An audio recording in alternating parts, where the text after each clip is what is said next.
We are live. Thanks, Kim. Well, welcome everyone to this first meeting of the PEPSC Assessment and Performance Subcommittee.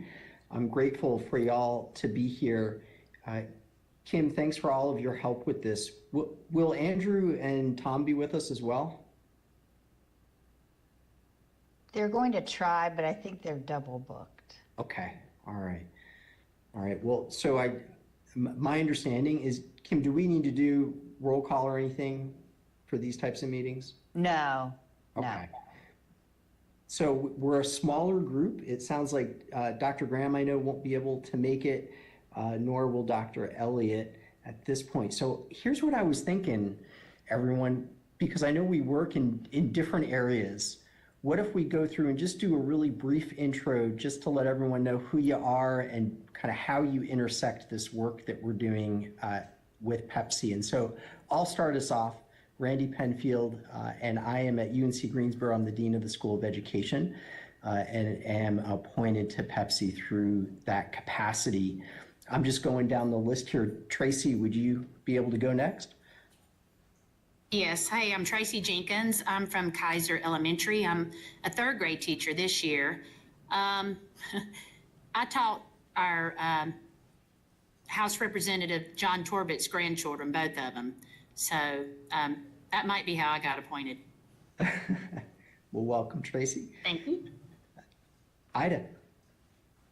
Hi, I'm Ida Wiesner. I am the principal at Jonesville Elementary School in Yadkin County, and I was appointed as principal representative, and I'm our district's current principal of the year. Fantastic. Congratulations. Thanks for being with us. Connie.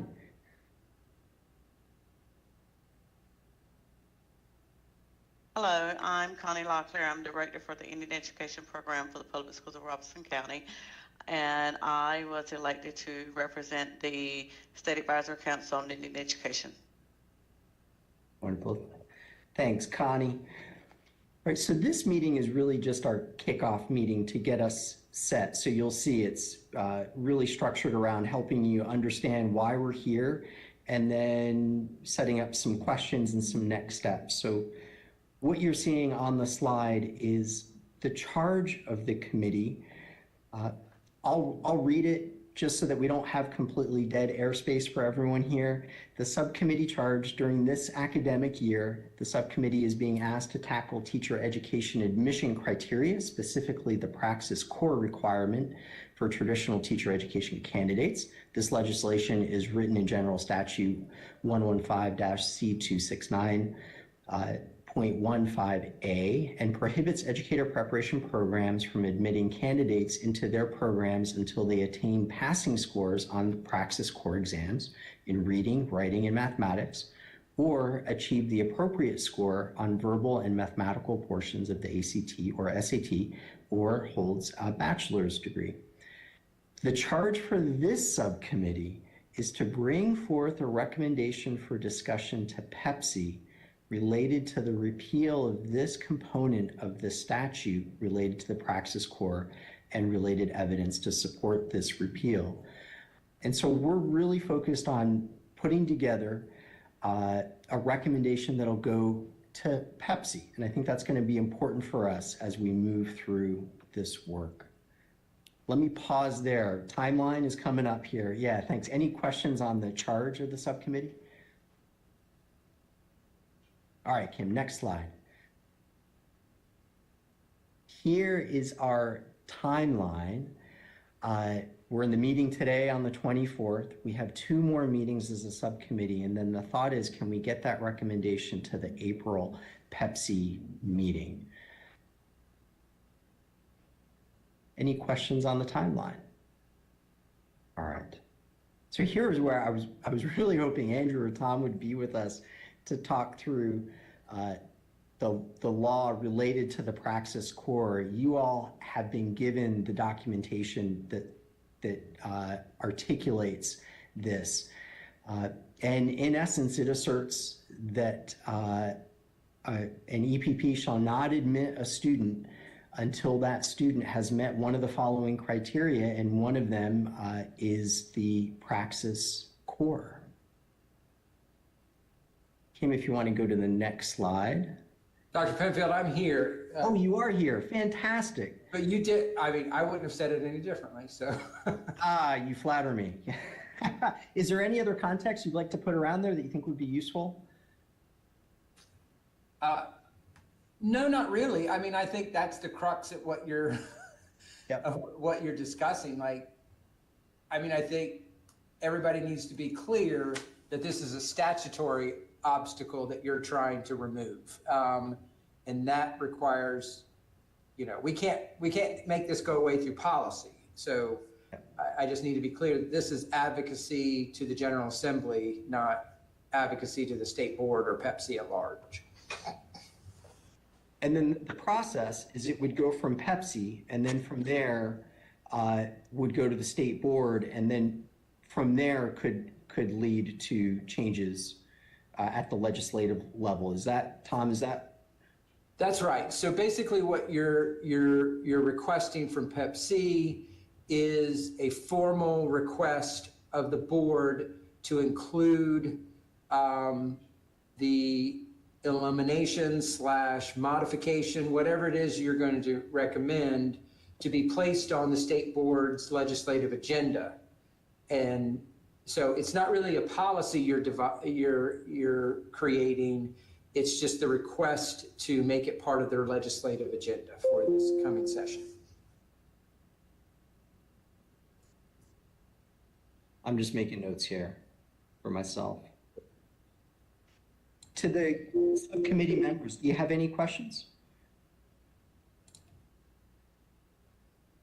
No, I'm excited. I've been teaching 23 years and we are desperate for teachers. So I'm excited. Okay, that's good to hear. Thanks, Tracy. Kim, I think we can move on to the next slide then.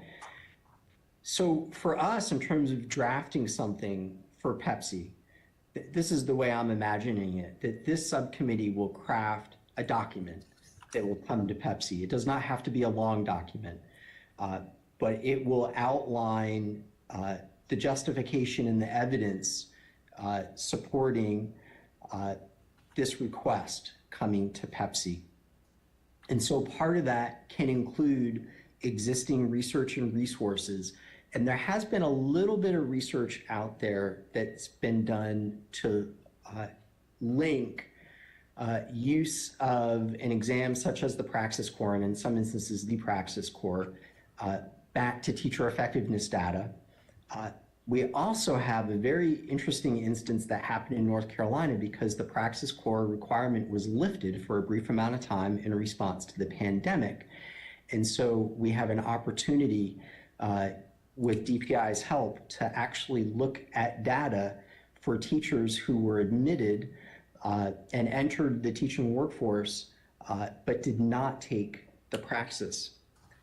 Dr. Tombrun, I'm wondering, is there anything you'd like to add? Well, sorry, before we move on, Tom, Connie, I see you have your hand up. Oh, no, I hit the wrong button. I was just Okay. want to say yay in a way to having the data to support this. I think that's been the issue for many years, that we didn't have anything to say that teachers that did not pass the, did not have the requirements before entering the teacher profession, you know, was a hindrance. I think now that we have that data, that gives us some credibility. So I was just trying to maybe make a reaction, but instead I hit the raise my hand, so I apologize. No problem at all. Dr. Tomberlin, is there anything you'd like to add to that from your perspective with respect to the data and that sort of natural experiment that we have?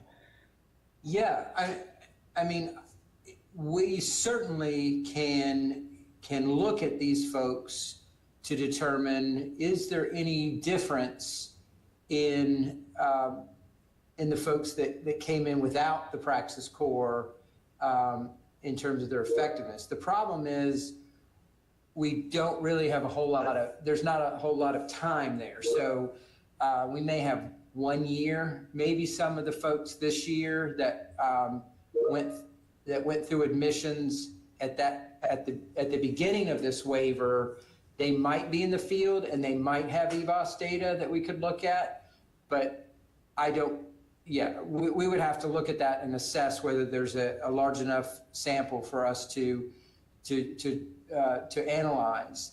The other thing is the problem with this though is that what we don't know is within that group, are there some that would have passed the assessment, otherwise passed the assessment? And that's really what we'd want to be able to parse. Now, I think there's a way around it, but it might be working with our EPPs.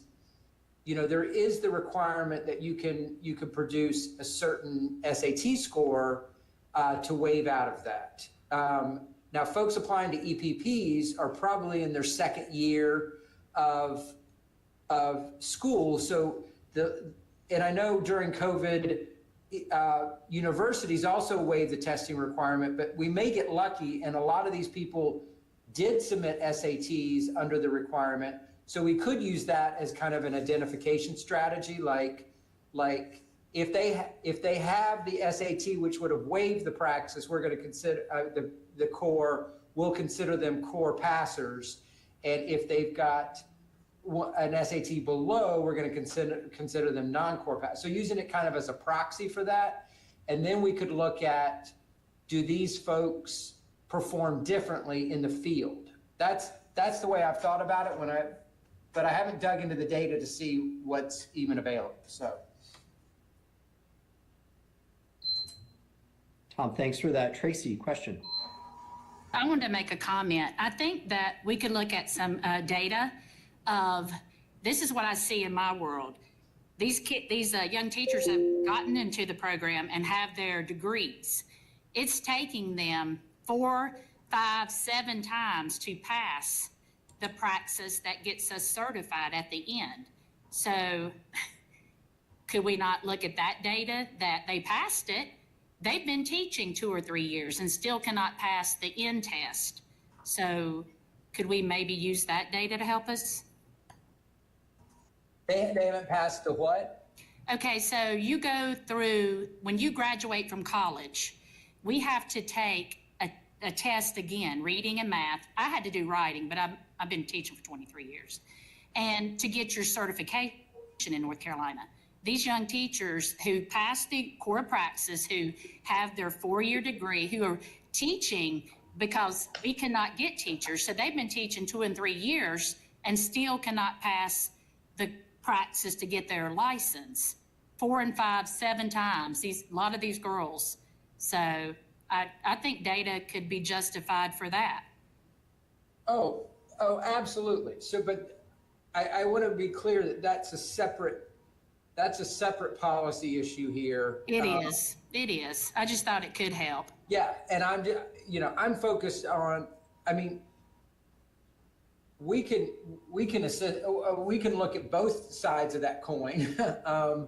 But, looking at, so just to let you know, Tracy, we keep track of people who are issued limited licenses. So these are people, the very people you're talking about. They've been in the profession at least 3 years, for at least 3 years, and they haven't passed the test. We do track them and look at things like their effectiveness and whether they're successful in ultimately passing the test. Just kind of spoiler alert, they're not. I mean, time is not what these folks need. It's better support. But anyway, and another spoiler alert, they don't look that much different from the regular population of teachers. So there's some in there that are exceeding expectation. There's a whole bunch of them that are meeting, and there's some that are not meeting. So I agree with you. There's another, the Praxis 2 side of this is certainly worthy of exploration, but I don't think that helps us in addressing this particular analytic study of does the praxis core meaningfully, kind of gatekeep for EPPs? That is, if they can't pass the core, do they have very little probability of completing the program and becoming a teacher? That's what I think that's what we're trying to examine. Thanks, Okay, Tom. absolutely. Ida, I see you have your hand up. Yes, so a bit of an unusual experience with this, and I'm so excited to be on this subcommittee because I see this firsthand in my school. Last year, I had a long-term sub that is an instructional assistant at my school who is trying desperately to get into the teacher program, but cannot pass the praxis core to get in. She was my long-term sub in 3rd grade the entire school year. So in EVOS, she is listed under an admin at my school. So I do have her EVOS data. It just doesn't have her name attached to it. She was the long-term sub all year in 3rd grade. She had the highest growth in our district of every 3rd grade teacher in the entire district. She was blue in EVOS, even though it has an admin's name attached to it. It was her. She was the only 3rd grade teacher in our district that was blue in EVOS for reading. Yet she's not a teacher. She's still an instructional assistant at my school, long-term subbing because she can't get that praxis core behind her. So I know firsthand that this is a struggle for a lot of folks, but I've personally felt it at my school. I have felt it for this person that so desperately wants to make a change in children's lives, but is having this hurdle that she is stuck on hold because of this one test, when I know and have the proof that she will be an excellent teacher one day.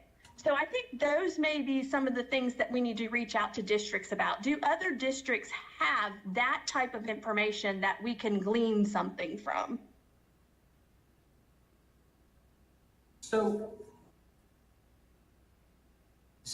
Ida, I hope this, was that Ida? Yes. Okay.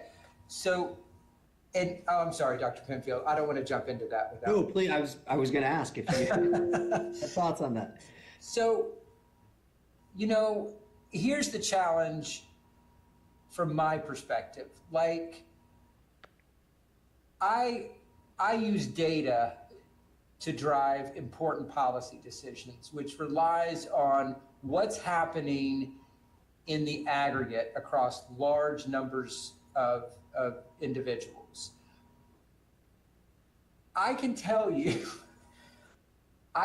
from 10 years of experience doing this, the anecdotal individual experience carries much more weight than anything that I can bring to bear with kind of large scale data. And that's just the reality of the world we live in. So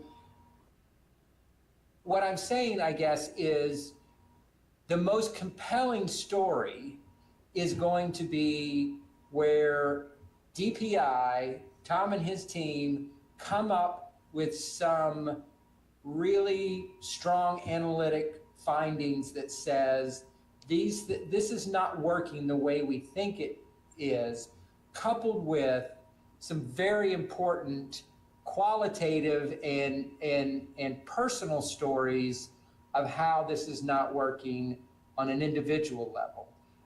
But I think what I'm trying to say to you is both those things have to work together in tandem. Because if in the data, I'm finding that by and large, this praxis core, and I'm not saying I believe this to be the case, but is a meaningful gatekeeper. And like, we can determine in the aggregate that students who don't successfully pass this thing do not go on to be high quality educators. That's an important finding. But that's not to say that there are individual cases where it's not working. in the overall, it could be working, but it could not be working for individuals. But I think if we do find some finding, this personal experience, and teachers all across the state would have these personal experiences, that those personal experiences coupled with the findings would be very, very powerful. So I hope that helps. I just don't know at this point, we don't know what to do with that, right? Because we don't know what the aggregate's telling us, the across all these thousands of educators, what is this doing versus what's happening in an individual. I'm not being dismissive of your story at all, but if there's one thing that I know, big numbers are big numbers, and they follow a certain, we can be pretty good at saying what's happening on average, but that will never tell us what's happening at the individual experience level. It just doesn't. And I would agree wholeheartedly. I'm just thinking that whatever this subcommittee can do, I feel like we need to try to do it. If there's a way that you can point us, or if anyone points us in a direction to contact universities, to do whatever it is that we need to do as a subcommittee to get the information that we need to put this together, then we need to do that. So I agree wholeheartedly. We need all of that information. Yeah, Tom, thanks very much for that suggestion. What I'm hearing from you is that we can be working with you and the DPI team on seeing what data is available, and then based on that, looking at what evidence comes out of that data. And at the same time, we can figure out a strategy to start gathering some of these call them anecdotal, call them more individual experience stories that are out there that could be very compelling as well. And we'll see how the information looks once it all shakes out. Am I hearing you right? Yes, I think those are two really good tracks to go down. We're going to simultaneously work on the quantitative side of this to understand what's happening overall, but we're also going to start collecting these powerful stories of people who are performing well and doing great things for students, but this is a stumbling block, or this is an obstacle for them going through. I think my preference, I think you have the best story when you have both the quantitative and the qualitative information. Thanks, Tom. Tracy, I think you're up next. Is DPI looking at the massive teaching shortages where we're just putting people in a position that aren't really even as qualified as people that want to take the test? Does DPI have that number of all the shortages in North Carolina that, jobs open and we're just sticking, God forgive me, but I'm in the trenches. We're putting bodies there that really don't even care. It's like a paycheck. Do we have that data?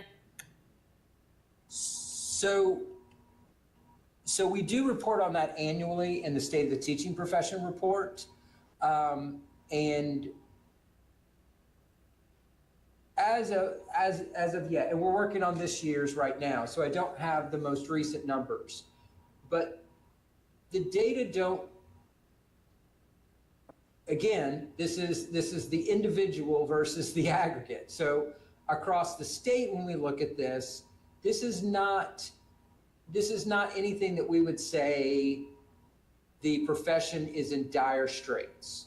I'm talking historically. I'm not talking anything about what's happening right now or what this report will show in March or sometime this spring. So that's one of the challenges we face, Dr. Locklear, is this is the prime example where the qualitative data is conflicting with the quantitative data. And it is absolutely true that in isolated areas of the state, there is a massive problem. Like this shortage is not uniformly distributed across the state to the extent that we're seeing, hey, we've got a 10% vacancy rate, or we've got this attrition rate from our districts at 15, 16%. What we're seeing is on average across the state, it's about 7.5%, which in the, when you think of any large organization, so a 7.5% attrition rate is not the sky is falling type numbers. So that's where it's really, that's a really challenging thing for us to kind of to broach in this, is that we know it's problematic in certain districts. Is this a state level policy we're trying to implement, or is this is this alerting the General Assembly to the fact that certain districts are in really dire straits in terms of recruiting teachers? And heretofore, it's been the latter, not the former. It's not there. And I think the General Assembly has recognized that and tried to implement certain things like, low wealth supplements to districts and certain targeted resources to districts that are experiencing this. But I don't think, from what I hear quite regularly, I don't think they're having the mitigating effects on that attrition that they hoped they would. And I'm sorry if that sounded like a very political answer, but that's really the state we're in with this. I don't know the answer to this question, but the question becomes, kind of empirically, I don't have any way to assess this, but when the labor market starts to tighten around education, is there benefit to students to relaxing licensure standards to hopefully increase the employment, or does that have a negative effect on student learning and achievement? I don't know the answer to that question. So, you're raising a question that's really important, but does the policy lever we intend to pull on that, pulling back on licensing requirements, is that going to have the effect that we want it to have? I don't know.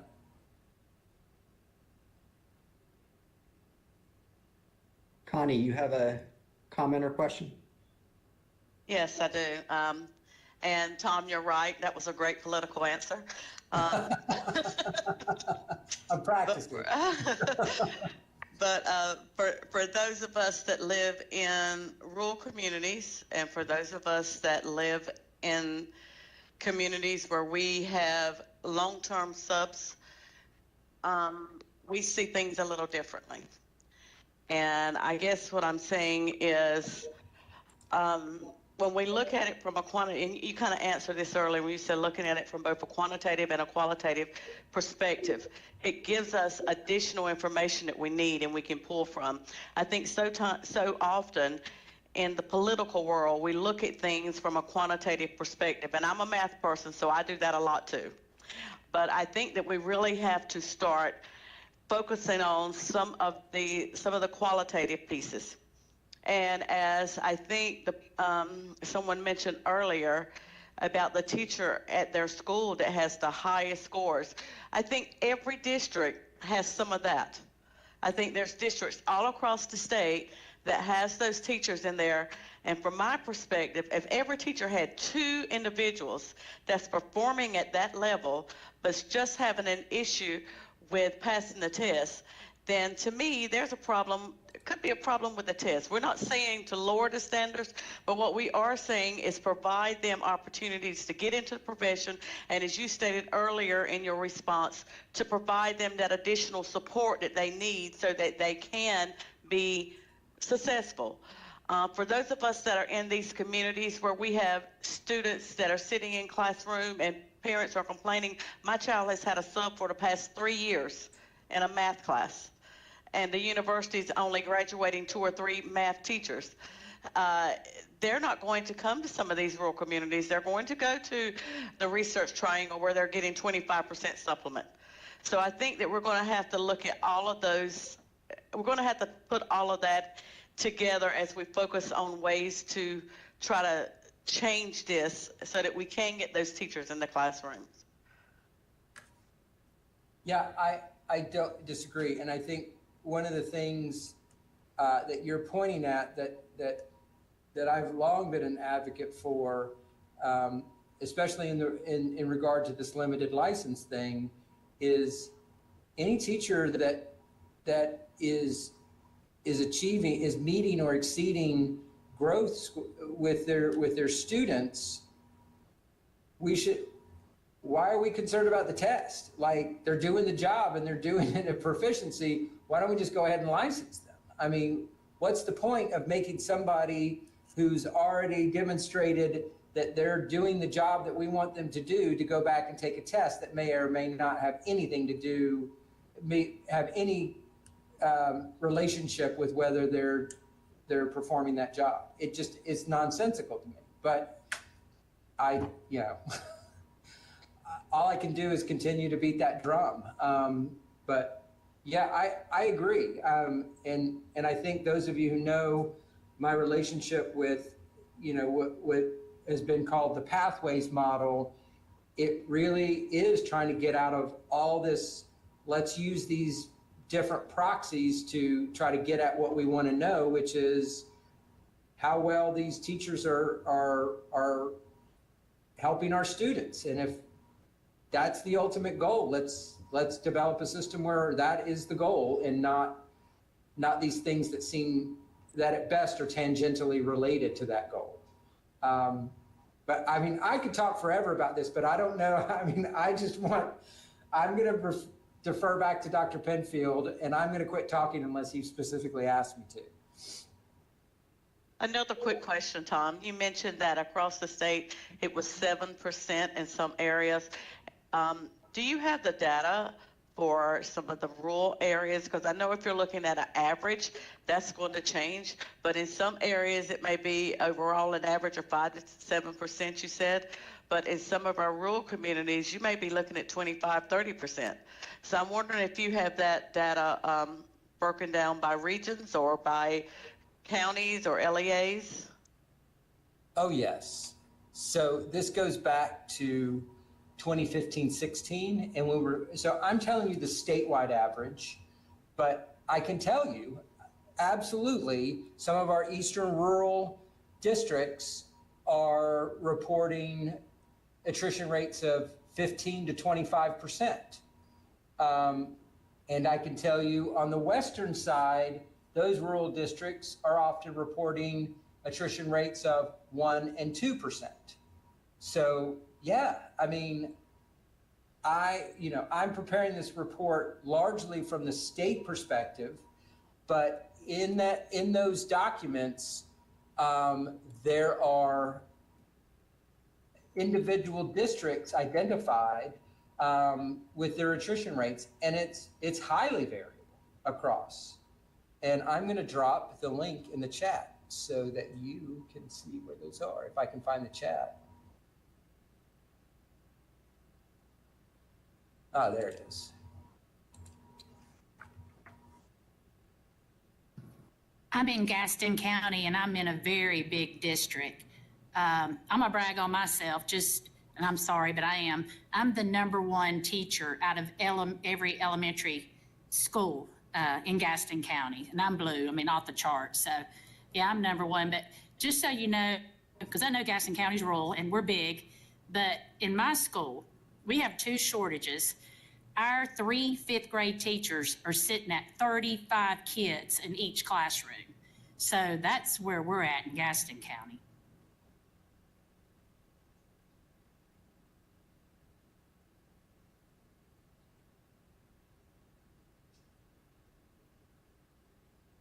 I'm just copying the link. You can always brag on yourself like that. That's amazing. It's fantastic. Tom, I have 2 questions. Sure. One, Kim, thanks for putting that in there. And Kim, can I ask a question? Are you taking any kind of record of the discussion?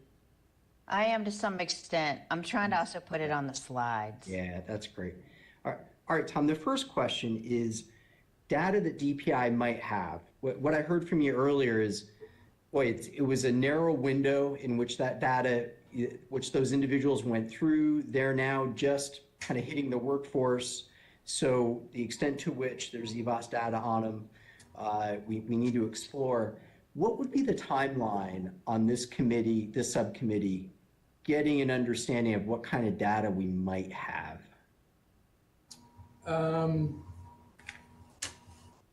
When's your next meeting scheduled?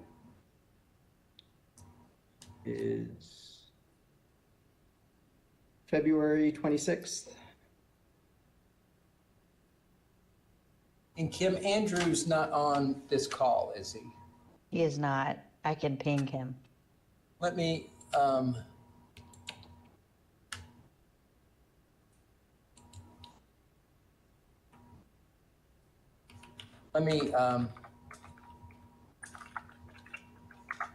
let me check with him real quick, Dr. Penfield. I'll get back to you in a minute on this.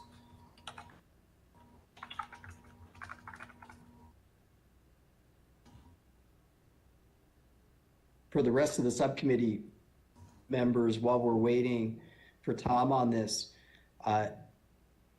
we do have the final slide of this presentation just gets at, what other questions do we need to be answered? It sounds like we've started already addressing some of them. Are there others you'd like to surface at this point in time?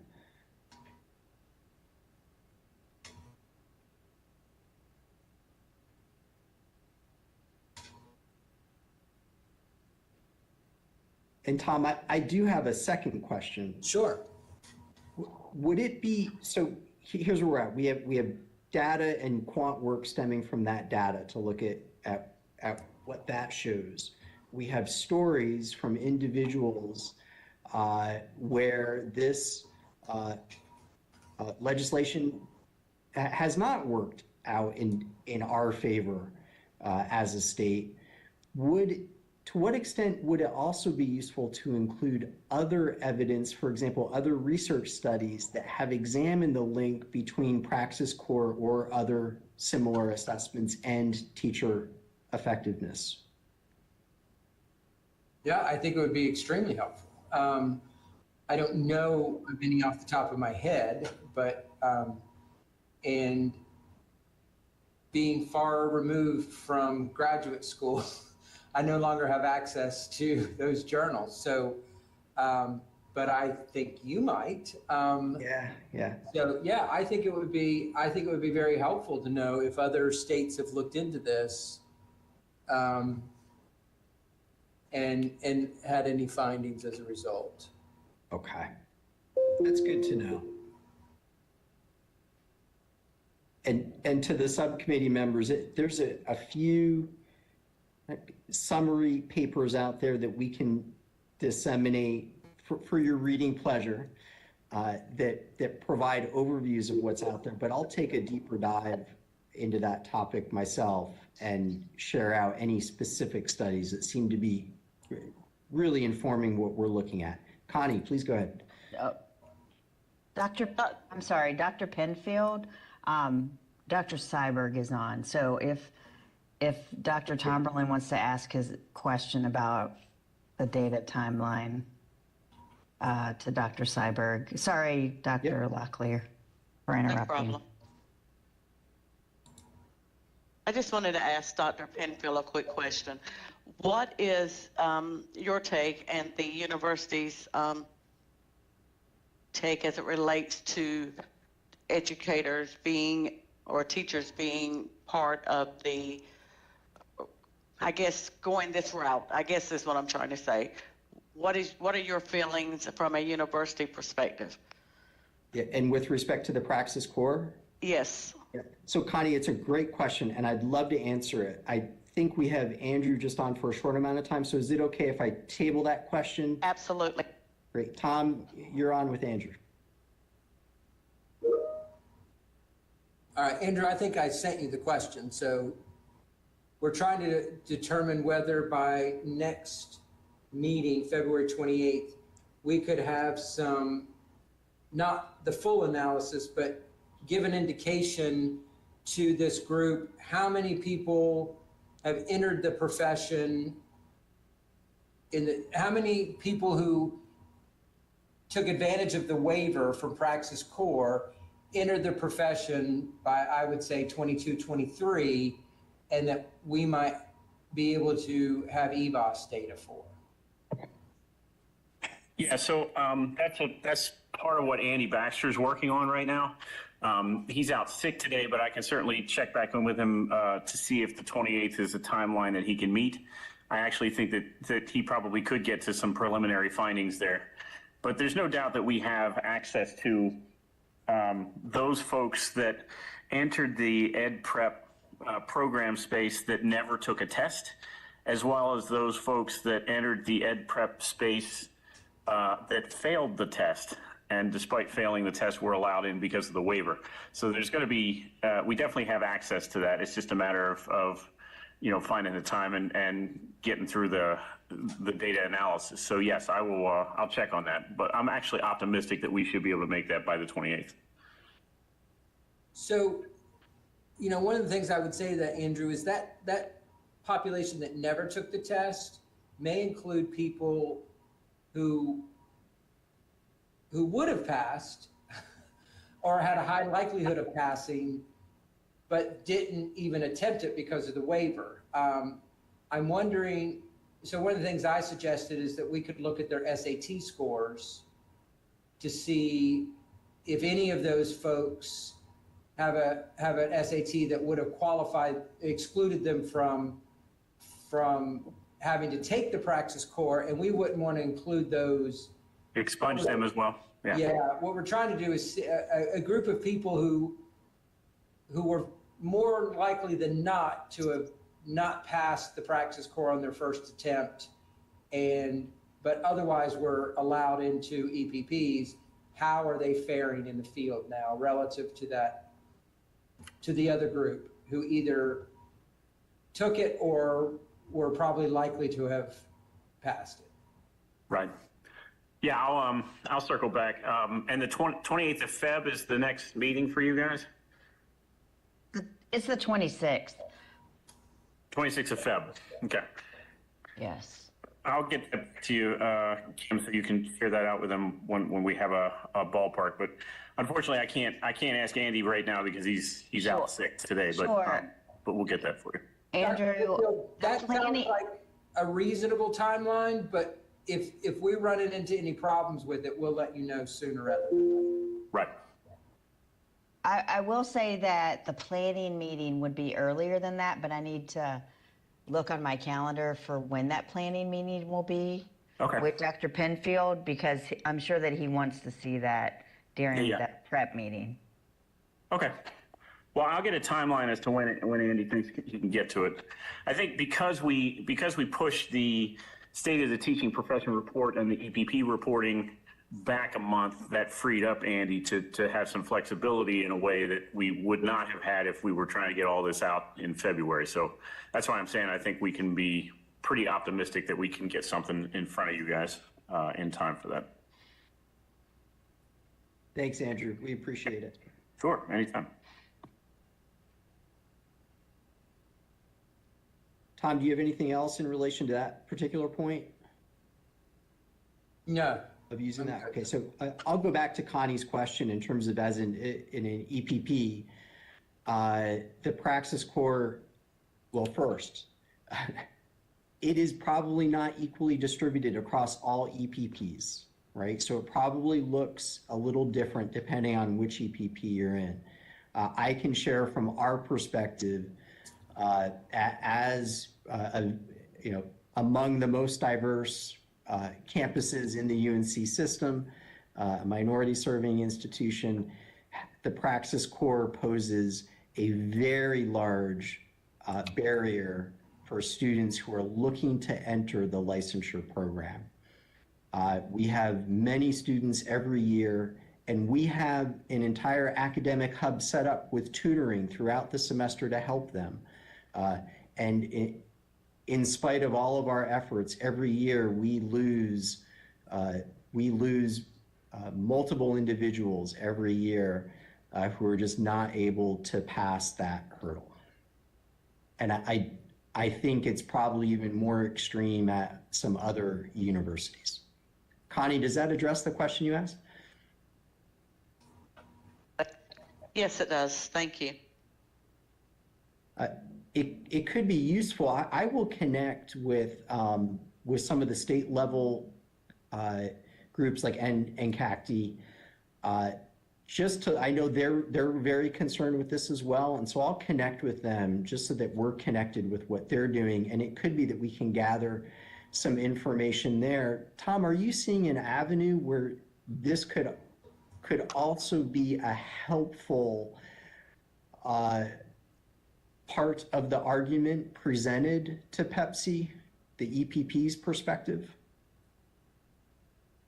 Oh, I definitely think so. So I think I think we need to consider the folks that make up PEPSC. So you've got educators who have an interest in getting people into positions. You've got EPP folks who have people that are willing and want to enroll in their programs, but are prevented by this seemingly irrelevant requirement. I think with PEPSC, you've got I don't think you're going to have any problem with PEPSC, even if you didn't supply a single shred of data. I don't necessarily, but that's not the ultimate goal. The ultimate goal here is to convince the State Board of Education, and there will be differing opinions on the State Board about this issue. So you've got the challenge of convincing them to put it on their agenda, and then you've got the additional challenge of getting somebody in the General Assembly to pay attention to this and see this as an issue. So I would approach this as if you're making your case to the General Assembly. It's going to be bringing a bazooka to swat a fly for PEPSC, I think, but it's good to have it all out there for your formal kind of presentation to the board and ultimately to the General Assembly. So yeah, I think it would be helpful to have these perspectives, these data. Thanks for that, Tom. So to the subcommittee, I will connect with the EPPs and work through their organizations on that to start to assemble relevant information. In terms of us reaching out and getting stories, does anyone on this call have a suggestion for how we might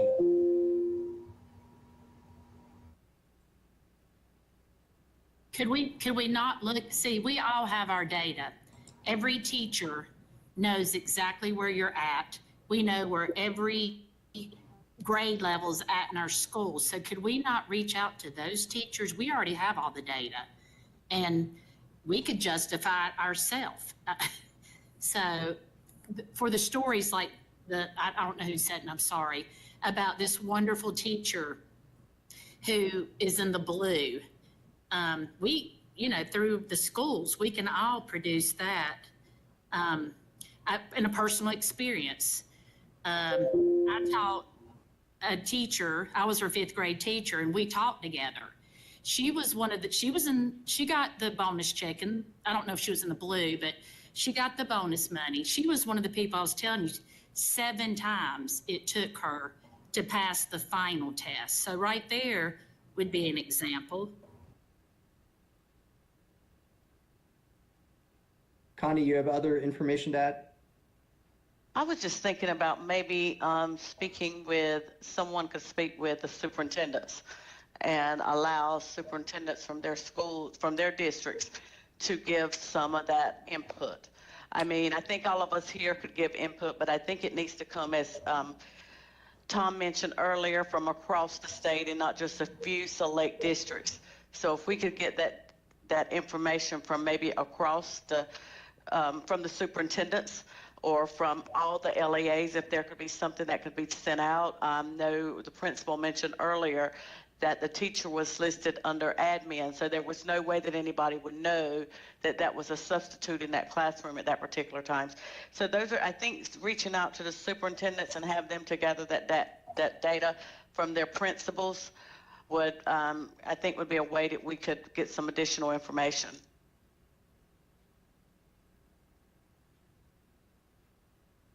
Thanks, Connie. I'm trying to think of how to get in touch with superintendents. We're in, PTech is in our region where we are here. So one avenue, unless someone has a better idea, is I could start locally in our Piedmont Triad region just to figure out who would be a contact to give us more of a statewide reach. Anyone else have other ideas? I was thinking, go ahead. Sorry, Dr. Penfield, can you say that again? So I know that I can be in pretty quick contact with the superintendents here in the Piedmont Triad region through the Piedmont Triad Education Consortium. But others may have better idea that can hit more broadly across the entire state. I was This just is Ida. Oh, sorry, go ahead. No, you go ahead. I was just going to say, we have an email group that every principal of the year from each of the districts for this school year is in, and that could be a way that we could send an email to each of the principal of the years from each district and have them reach out to the other principals in their district to see if they have any of those stories. I would not mind doing that. So Dr. Penfield, I put in the chat, PANC is the Personnel Administrators of North Carolina. This is the professional organization for our HR directors. You know, I feel they could be a really valuable resource here because, for a couple of reasons, they would be dealing with the licensure issues related to these folks.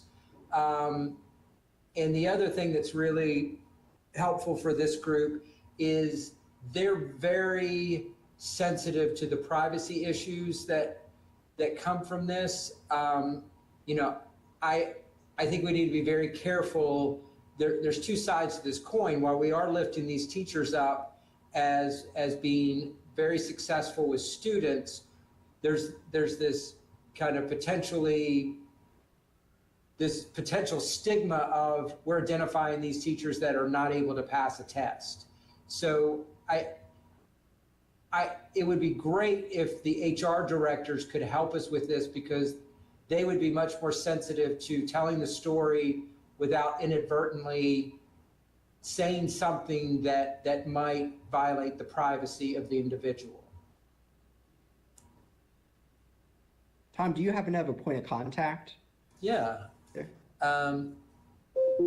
So.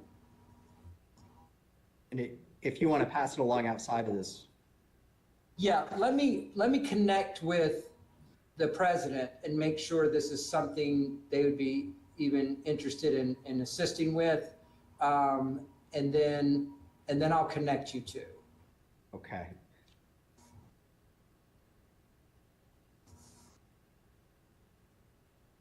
Ida, you had mentioned using an email group to reach out to the principal of the years, and based on Tom's concerns just around confidentiality, I'm wondering if we should just hold until we hear back on whether there's a direct connection to Pank.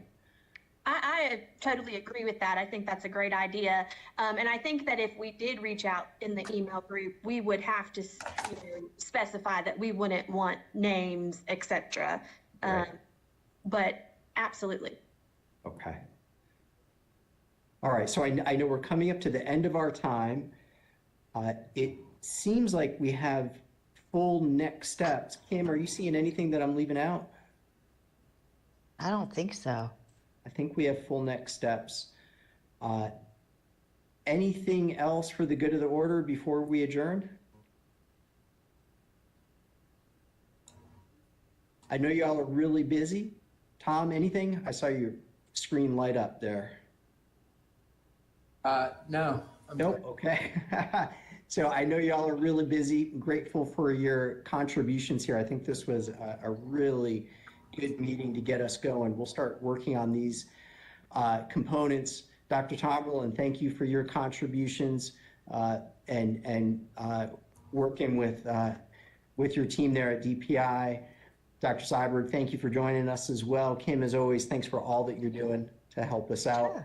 Sure. And we'll see y'all in about a month, if not before. Thanks, everyone. Thanks, everyone. Thanks. Bye. Thank you. Thank you all. Thank you.